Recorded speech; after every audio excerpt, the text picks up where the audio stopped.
大家好，欢迎来到老杨教拳剑85式太极拳分解教学。今天我们继续学下去。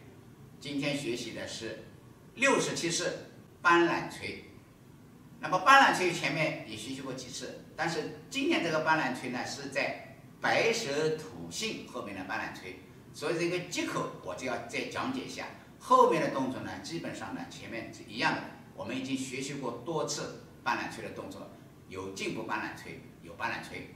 下面我先从正面的来讲解一下，因为这个接口啊，我们前面的是白蛇吐信，白蛇吐信手是往前推出去，右手是收到右腰侧。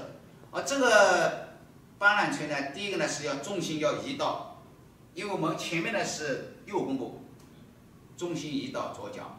移到左脚以后，这个手往下撤，往下撤的时候，手心外旋到手心向上。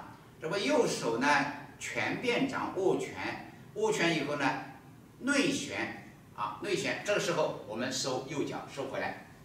这个就是白蛇吐信到搬揽捶的接口动作。这个接口动作做好了以后，后面的动作就是和前面的搬揽捶一样，我再把这个接口再讲解一下。重心到左脚，左手往下撤的时候，手心向下，然后右手拳掌变拳，内旋收脚。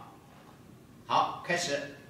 这个时候，左手往上弧形，然后内旋。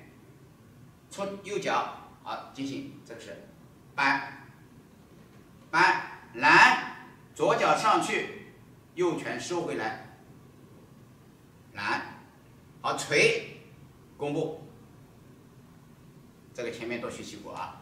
然后我现在从套路的方面，因为白蛇吐信我们一转过来，按套路方面，我们这个应该是西面，然后我从西面，这是套路的方面做。好，搬揽捶，收脚，搬，上步，右拳收回来，揽，弓步，捶。好，现在我从反面做一遍。反面，那么我们现在是往东，往东。好，第一个，重心到左脚，右手撤，左手掌变拳，内旋，好，重心全部到右脚，出左脚，出右脚，脚跟着地，搬，揽的时候上左脚，左手推出去，右拳收回来，弓步的时候，捶，搬揽捶，白蛇吐信下面的搬揽捶。好，今天我们的分解教学就到这里。第67式搬揽捶，我们明天再见。